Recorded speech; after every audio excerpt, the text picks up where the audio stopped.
All right, we are back live on Radio Road, day number 4. Darren Smith with you, host of the ship on Fox Sports Radio, KOKC 106.7 FM, 1540M. I have the great pleasure, and of course, Lexi would be remiss, but I'm going to have to give you a shout out along with Jody. But I am joined, yes, I know. You see it in the title, 49ers beat reporter. It's okay. They're not here this year. And he didn't hold a grudge, with the 2 Super Bowl losses that they came over the last 5 years. But I am joined by Tracy Sandler. She is a 49ers beat reporter, but also the founder of FanGirl Sports Network. And she's the on-field beat reporter for the San Francisco 49ers. And she's a commentator, host on several different networks. Thank you so very much for joining me on Radio Row. But what brings you to Radio Row? Well, I am here this year. I'm here representing FanGirl Sports Network and talking a lot about that. Of course, talking about the 49ers. They have a very interesting offseason ahead of them. So been talking a lot about the draft and Brock Purdy's contract and all of those things. And this is, I believe, my 9th year in a row. All right. So let's start with the FanGirl Sports Network. So that's your baby. Yes. Where did the inception come from, and why? Why are you doing this? Well, I have been a sports fan my entire life. And when I started the network, I just didn't feel like there was content that spoke directly to women. So we've been through a number of iterations, but we are now at a point where we share all the breaking news and analysis, but a lot of original content about what the players are doing off the field, about the lifestyle aspect of sports, highlighting women in the industry. It's funny, it's digestible, and people seem to really love it. We highlight women's sports, men's sports, really everything. And it may sound redundant, but how has the reception been for your network since you've started it? It's been great. We're in our 9th year, and so it's been really great. We've grown. Like I said, we've had a few different iterations and trial and error on a couple of things, but really the reception has been fantastic, and even especially in the last few years. This is our first time meeting, but give us, along with myself, just a little bit of your background and how you came to be the on-field beat reporter for the Niners. Well, I originally started the network because I grew up a 49ers fan. And so I started covering the 49ers. I wouldn't call myself a fan anymore because now I'm a beat reporter. So it changes things. But I obviously no ill will. It's just different when it's your job, and we're supposed to be unbiased, but that's how I started it. And so within a year, the 49ers credentialed me.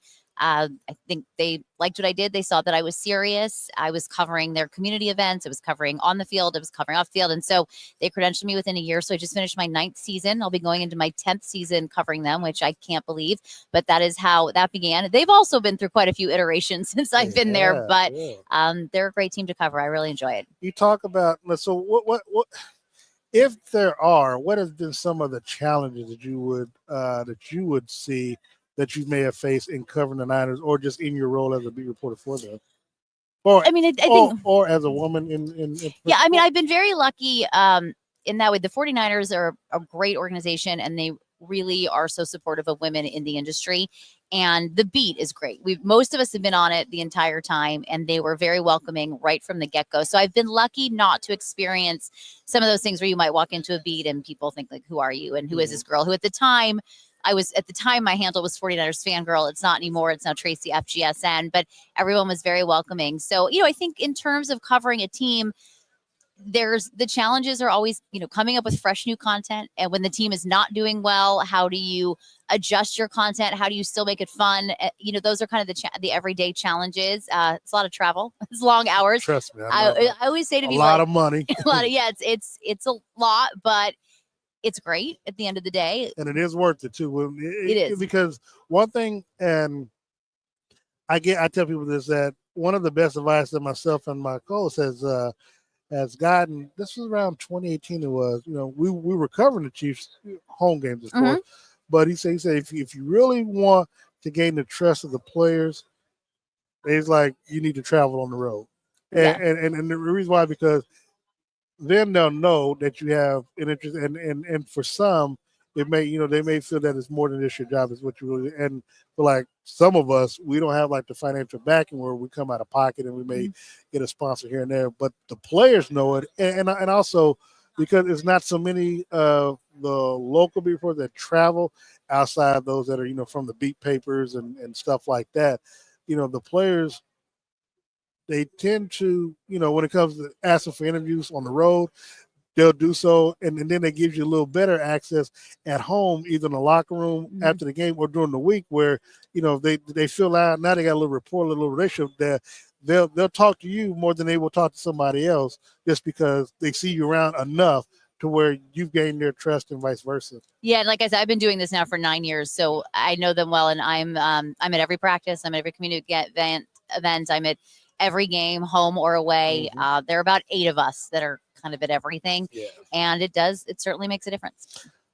Looking at this weekend's game between the Chiefs and the Eagles, give me your thoughts on that. And I know, just go for it. Well, you guys will be happy. First of all, I will never pick against Patrick Mahomes. I just will not do that. Unless they're facing the Niners now. Come on. No, well, I'm a beat reporter. I'm unbiased, so I don't have if I were to pick, then I would go based on what I think is going to happen in the game. And last year I thought the Chiefs were going to win, and I was right. Oh, and so there you go. So I picked the Chiefs. I think that it's just at this time in his career, I think Patrick Mahomes is impossible to beat, and until he proves me otherwise, I will go with that. Now, will it be a good game? I think it will. Saquon Barkley is a tremendous X factor, and he could be the X factor. If he's able to take over the game, that changes things. That Eagles defense is spectacular. It's one of the best defenses the Chiefs will have seen this season.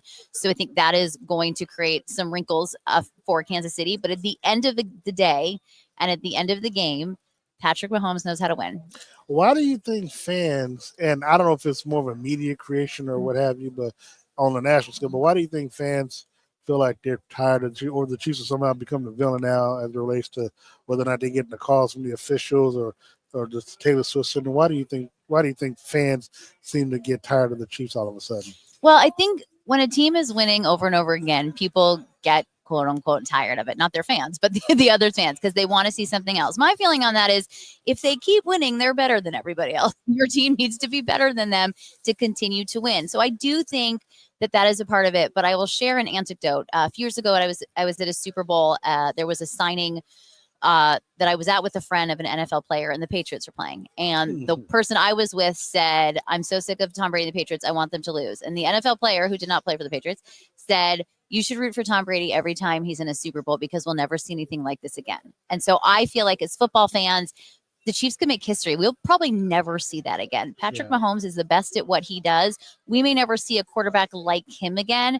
So I think as a football fan, that's very cool to see. But generally, I think when teams win over and over again, the other fans maybe get jealous or tired of it. They want their team to win. In terms of the calls, I don't subscribe to that theory. I think people last year in the Super Bowl forget that there was a pretty big call against the Chiefs that gave the 49ers a first down. It's just that the 49ers didn't win, so nobody remembers it. So I think that's something to keep in mind as well. Now I tell people that I feel like we're in the Michael Jordan era when it comes to Patrick Mahomes. And it was interesting that when Michael Jordan was winning those 2-3-peats, fans actually didn't get tired of it. Fans they didn't. That's a good point. And Jordan was on such another level, even from Patrick Mahomes, that for them to be winning, people were rooting for that success, because it was like, again, like you said, you never seen nothing, nothing like it. It had been such a long time since the team had three-peat, and then Jordan retired and came back and like, oh, can he do it again? And people were mad that the team broke up and that they couldn't try to go for 4 in a row. So no, I feel you. And the May I say one thing on that? I think part of it is it was also a different time before social media. Yeah. And if social media existed, it's possible that we would have seen some of the same things. Well, what's crazy is, though, Jordan would have probably thrived off that field. He would have, but you might have found fans being tired. Do you have a score prediction for the game? I'm terrible at score predictions, so I've stopped doing them. Okay. But I do think the Chiefs are going to win. And where can people get more information about FanGirl Sports Network, and how can they follow you on social media? I would say go to the @FanGirl Sports Network Instagram. Okay. That is where it'll lead you to everything. I'm at Tracy Sandler on Instagram, at TracyFGSN on Twitter. But if you go to @FanGirl Sports Network, you will get to everywhere you need to be. I've covered so many Chiefs games. I'm not sure. I don't think we didn't play the 49ers this year, did we? No. Okay. So, but I do want to ask a couple 49er questions. What's going to happen? And I don't care about Brock and his contract, but what's going to happen with Christian McCaffrey with his injury? And I think he'll be back. I think he'll be back completely to normal next year. I really do. I don't think there'll be any lingering issues. I think everything was taken care of. So I think we can expect to see the CMC that everybody knows and loves next year. All right, man. I'm definitely praying for his health and recovery, because the game is better with him in it. I would the agree. 49ers as well. Tracy Sandler, thank you so very much for Thank your time. Thank you for having me. I appreciate getting a chance to meet you and talking to you. And now, are you here through the game Sunday? I am actually leaving on Sunday morning this year. Oh. I have been very blessed to be in a number of Super Bowls. I've covered 2 Super Bowls, but this year I am going to leave Sunday morning and go to Dallas and see my brother's family. Well, you get out before all the craziness. Exactly. That I've never done it before, so this will be a nice little treat. Well, no, I'm saying we have the president coming, so you of course. So you get a chance to kind of leave before security and everything really takes over. That's a good point. So yeah, you get out. Don't have to worry about that traffic. Thank you so much for joining us today. Thank you for having me. All right. My mama said hello. So. Oh, hi. Hello. All right, mama. Shout out to you. We'll talk to you later. Thank you so much for your time. Absolutely. All right.